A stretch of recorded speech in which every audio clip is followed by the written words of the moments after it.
बिल्कुल संक्षेप में पांचवें झारखंड की विधानसभा का आखिरी सत्र है। 5 दिन बचे हुए हैं।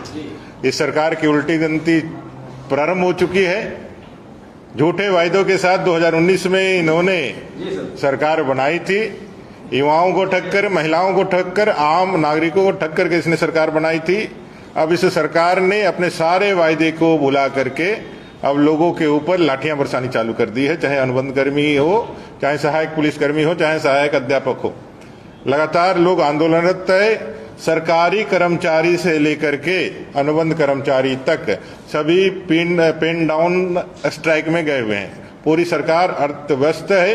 रातों रात डीजीपी बदल दिए जा रहे हैं। उनके अपने आपस में तालमेल भी खत्म हो गया है। और वहीं आदिवासियों की घटती संख्या पर जब भारतीय जनता पार्टी मुखर होकर के विषयों को उठाती है, डेमोग्राफी चेंज होकर के तुष्टीकरण और वोट बैंक की राजनीति के लिए ये लोग इतने नीचे गिर गए हैं कि आदिवासी युवाओं के ऊपर लाठीचार्ज करके रात के अंधेरे में जा करके पुलिस के द्वारा, अपने गुंडों के द्वारा मार करके मामले को डाइवर्ट करने का प्रयास करते हैं। तो ये डेमोग्राफी चेंजेस का विषय हो, बांग्लादेशी घुसपैठियों का विषय हो, बेरोजगारी युवाओं का विषय हो, जेएसएससी जेपीएससी में घोटाले घपले और उसमें जो गड़बड़ियां हैं उसका विषय हो, या फिर सुखाड़ का विषय हो, ये सारे मुद्दे लेकर के इस सरकार के पास हम लोग जाने वाले हैं और सरकार से जवाब चाहते हैं कि आने वाले इस 5 दिन के अंदर अपने 5 साल के क्रियाकलापों का, जिसके चलते यह झारखंड बदनाम हुआ, झारखंड आज देश का सबसे बड़ा भ्रष्टाचारी राज्य बना, इसके ऊपर सरकार से हम लोग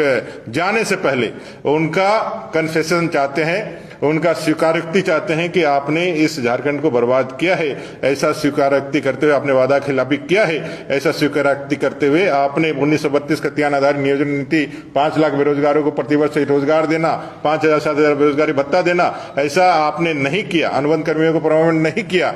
वायदा किया था, नहीं किया। इसको एक्सेप्ट करने के लिए हम लोग 5 दिन उनसे चाहेंगे कि वो जब जा रहे हैं तो अपने अंतिम समय में अपने गुनाह को कबूल करके अपने मन को हल्का करके जाए। ये सारे सवालों का जवाब खोजेगी जनता, हम लोग को भेजिए। और ये जवाब जब निरंकुश सरकार डंडे और कानून के दुरुपयोग से करने का कोशिश करेगी, जैसे भानु जी पर उन्होंने केस लगा करके, झूठे केस लगा करके, उनके मंत्री ने केस लगवा करके एक दबाव बनाने का कोशिश किया है, मानसिक दबाव बनाने का कोशिश किया है कि भाई कोई लीडर उनके खिलाफ नहीं बोले। तो तानाशाह आप इतने बड़े नहीं हैं और आपके जेल में और आपके बंदूक की गोली में इतनी ताकत नहीं है कि भारतीय जनता पार्टी के कार्यकर्ता और उनके नेताओं के सच बोलने वाली जबान को रोक सके। ये उनको मालूम होना चाहिए और इसका जवाब हम लोग लेंगे। अमर जी एक सवाल है वही जो आज जेएमएम ने पूछा है कि आप लोग के जो सांसद है निशिकांत दुबे, वो बोल रहे हैं कि बिहार, झारखंड और बंगाल के कुछ हिस्सों को मिलाकर केंद्र शासित प्रदेश घोषित किया जाए। क्या बिहार और झारखंड के विखंडन के लिए आप तैयार हैं? और सदन में इसकी चर्चा के लिए बोल रहे हैं वो लोग। अभी हम लोग उनसे जवाब चाह रहे हैं कि संथाल प्रोग्राम में जो आदिवासी जनसंख्या 44% थी आजादी के बाद 1951 के सेंसस में, 2011 के सेंसस में वो घट करके 28% हो गई। वहीं मुस्लिम आबादी 9% थी, वो बढ़ करके 22% हो गई। 20 साल जो ये दरमियान है, इसमें आदिवासियों की संख्या और नीचे गई होगी। आज आदिवासियों की जमीन पे, एसपीटी के जमीन पे बड़े बड़े मस्जिद, बड़े बड़े कब्रिस्तान बन गए।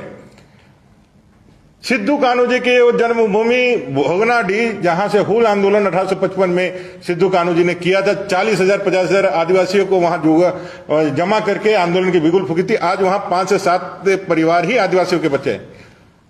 आज गाय बथान में होपनम मरांडी अपने जमीन को, दांदू हेम्ब्रम अपने जमीन पे जाता है तो मुस्लिम घुसपैठिए उनको मार करके गाजर कर देते हैं। और ये सारे विषयों को लेकर के हमारा जवाब ये है। मेरा ये कहना है कि सरकार को जवाब देना चाहिए, जवाबदेही देना चाहिए कि भाई आप बताइए कि भाई ये सारे विषयों पर आप क्या कहते हो। हमारा प्रश्न ये है, हमारा प्रश्न साफ है कि संथाल प्रणाम में घटती हुई आदिवासी आबादी पर इस सरकार क्या कह रही है। आज जो पाकुड़ के हमारे आदिवासी युवाओं पर जो लाठीचार्ज हुआ, गाय बथान की घटना पे जो उन्होंने अपना आदिवासियों पे जो अत्याचार हुआ उसको लेकर के जब गए तो उस पर जो लाठीचार्ज हुआ उस पर सरकार क्यों नहीं बोल रही, इसका जवाब दें।